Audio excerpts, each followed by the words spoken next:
Le deuxième signe qui va te permettre de savoir que c'est une connexion divine, c'est ton mari qui vient de Dieu, c'est qu'il est émotionnellement stable. C'est pas un homme qui va te ghoster, un jour il t'appelle, un jour il t'appelle pas.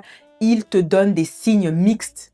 Un jour il te bombarde, on dit en anglais love bombing, et le jour d'après il te calcule pas. Non, un homme que Dieu va t'envoyer, un homme qui est émotionnellement stable, c'est un homme qui est dans la constance, dans la communication. C'est un homme, quand il a quelque chose contre toi, il va le dire, il va l'exprimer. Il a une communication qui est saine. Ce n'est pas un narcissique. Il ne va pas te gaslight, renier tes émotions, te punir avec du silence. Ce n'est pas un homme qui a des traumatismes du passé. Il les a déjà guéris. Parce que c'est pas à la femme de pourvoir émotionnellement aux besoins d'un homme. C'est l'homme qui est, troisièmement, pourvoyeur. Mais avant ça, nous allons voir Ruth, chapitre 2, verset 8. Boaz dit à Ruth, « Écoute, ma fille, ne va pas glaner dans un autre champ.